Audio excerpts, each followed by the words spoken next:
لے کر یہ مناسب نہیں ہے۔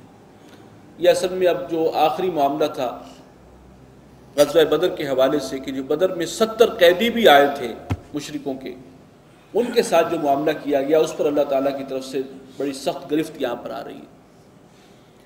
اس میں دونوں آپشن تھے مسلمانوں کے لیے، ایک تو یہ کہ کفر کی قوت کو کچلنے کے لیے ان 70 کی بھی گردنیں مار دیتے، 70 تو وہاں میدان بدر میں جہنم واصل ہوئے تھے اور 70 قیدی بنے، اور اس طریقے سے ان کی مزید کمر ٹوٹ جاتی مشرکین کی۔ دوسرا راستہ یہ تھا کہ فدیہ لیں اور چھوڑ دیں، اس سے یہ ہے کہ کچھ مال کچھ دولت جو ہے وہ ہاتھ آتی ہے، کچھ فائدہ ہے دنیاوی فائدہ، لیکن یہ ہے کہ وہ پھر جا کر مل جائیں گے ان میں، اور پھر وہ کفر کی قوت کو پھر مضبوط کرنے کا موجب بنیں گے۔ تو بہرکیف مشاورت حضور نے صلی اللہ علیہ وسلم اس حوالے سے کی تھی۔ حضرت ابوبکر صدیق، ان کے دل میں بھی نرمی اور شفقت، وہ جو حضور صلی اللہ علیہ وسلم کی طبیعت کی رحمت تھی اس کی ایک جھلک عکس موجود تھا، تو ان کی رائے یہ تھی کہ نہیں، نرمی کرنی چاہیے اور فدیہ لے کر چھوڑ دینا چاہیے۔ کیا عجب کہ اللہ تعالیٰ انہیں اسلام کی توفیق دے دے۔ خود حضور صلی اللہ علیہ وسلم چونکہ رحمت للعالمین ہے، آپ کی بھی یہی رائے بن رہی تھی۔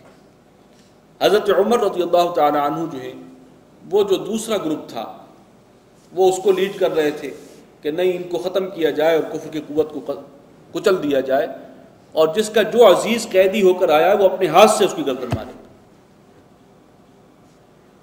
باہر کے بعد میں اس رائے کی تائید آئی ہے وحی سے، اور اس چیز کو اللہ تعالیٰ نے بہت بڑی اجتہادی غلطی قرار دیا کہ فدیہ لے کر اور ان اسیروں کو چھوڑ دینا۔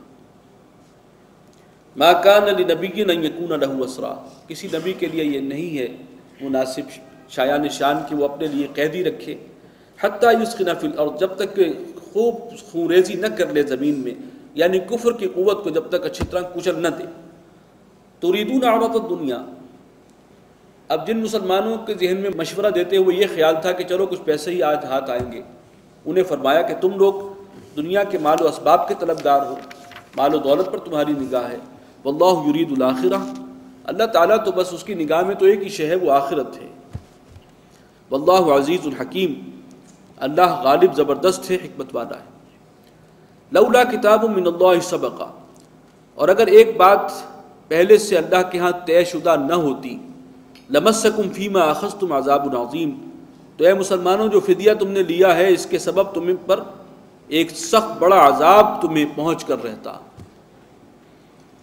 فَكُلُوا مِمَّا غَنِمْتُمْ حَلَالًا طَيِّبًا، اللہ نے کیا طے کیا تھا؟ بہت سے اس پہ اقوال ہیں کہ بدر کے جن لوگوں نے بھی بدر میں حصہ لیا اللہ تعالیٰ نے انہیں معاف کر دیا، وہ بھی جنتی ہیں، یہ اللہ کا وعدہ ہے، بدری۔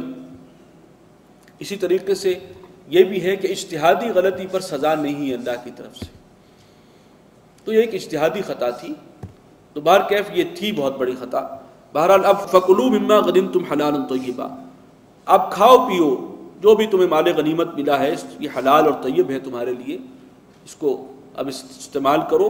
واتقوا اللہ، اور اللہ کا تقوی اختیار کرو۔ ان اللہ غفور الرحیم، بے شک اللہ تعالیٰ بخشنے والا ہے، مہربان ہے۔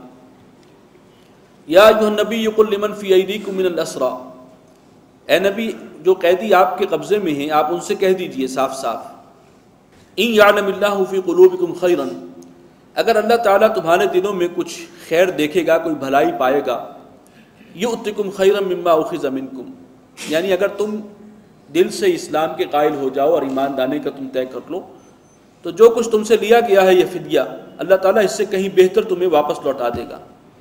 وَيَغْفِرْ لَكُمْ، تمہیں بخش بھی دے گا۔ وَاللَّهُ غَفُورٌ رَحِيمٌ، اللہ تعالیٰ بخشنے والا ہے، مہربان ہے۔ وَإِن يُرِيدُوا خِيَانَتَكَ، اور اگر وہ چاہیں گے آپ سے بدعہدی کرنا، یہاں سے عہد کر کے جا رہے ہیں کہ ہم آئندہ مسلمانوں کے خلاف کسی جنگ میں حصہ نہیں لیں گے، ظاہر ہے ان کو جن کو چھوڑا گیا وہ اس عہد کے ساتھ چھوڑا گیا تھا، اور پھر بدعہدی کریں، فقد خانوا اللہ من قبل، تو یہ تو اللہ تعالیٰ کے ساتھ بھی بدعہدی کرتے رہے ہیں اس سے پہلے، فامکن منہم، تو اللہ تعالیٰ نے ان کو گرفتار کروا دیا، پکڑوا دیا۔ واللہ علیم حکیم، اللہ تعالیٰ حکمت والا ہے، علم والا، سب کچھ جاننے والا ہے، کمال حکمت والا۔ بارک اللہ لی ولکم فی القرآن العظیم ونفعنی وإیاکم بالآیات والذکر الحکیم۔